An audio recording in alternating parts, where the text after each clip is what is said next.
Ronnie Simpson, a U.S. war veteran injured in Iraq, found passion and belief in the future based on sailing. One of my most unusual and biggest sponsorships that Shipyard Brewing Company has ever done. At the time we met, you had the boat, you had the relationship. In your mind, did you always believe you were going to sail, or were there doubts? I always believed deep down that I would make it to the start with or without you, but certainly I was able to do it a lot better because we had that injection of funding. When Shipyard sponsored the campaign, it was this immense weight lifted off my shoulders. At that time, I owed the boatyard like $16,000, and I didn't even know how I was going to pay them. The quest of his passion and desire, that's a lot what I see in Ronnie. When we committed to do this, it wasn't based on an economic formula. It was more about emotion. I felt like the stars aligned for this kind of major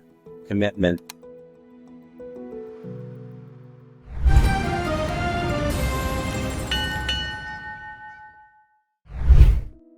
Going way back before the launch, we had already committed to sponsor you. Kind of a solo decision on my part. A lot of people, I think, within our company, maybe you too, Robert, were like, what the fuck are we doing? Why would we spend this kind of money?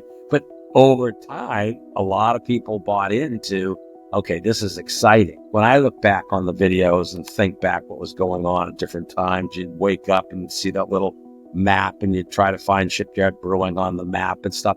It made us part of Ronnie's vision and quest. And a lot of people followed around, really, from England to others have really got excited about it. A real high point was meeting you when you guys came along. The boat was basically ready to go to Spain and then put the finishing touches on it. The good ship, Shipyard Brewing, soon to be rebranded. You can see she still says Sparrow on her. But boom is off, sails are off. Rig is ready to pull. We're gonna do a big Shipyard Brewing logo right on the sides of the hulls here, as well as on the sails, on the main sail and everything else. So all in all, everything's looking like it's in pretty good shape. Went over all of our safety stuff today. Still have a number of things that we have to grab, which was to be expected. We've got a month to get it done. So getting ourselves in full compliance. And already working on and fixing a number of things. We're going to need to utilize all of our time to get to Spain.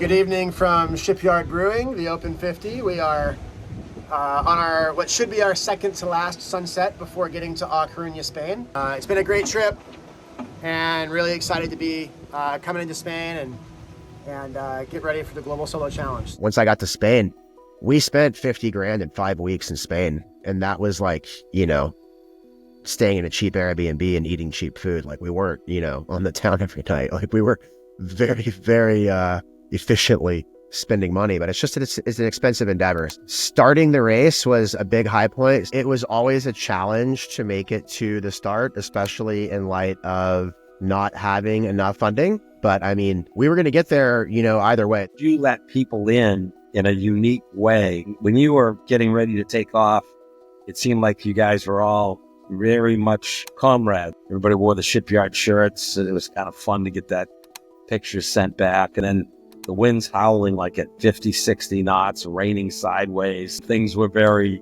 tense and concerning. There's some days when the sun's shining and everything's beautiful.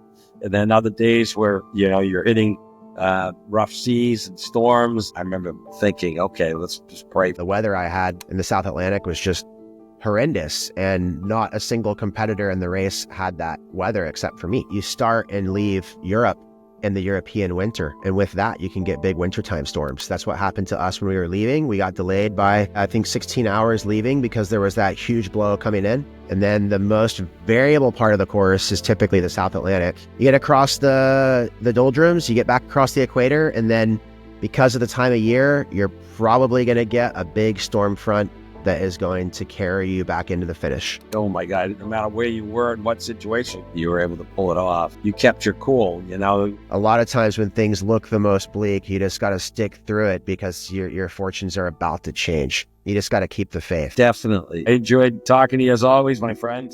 Great to talk to you guys.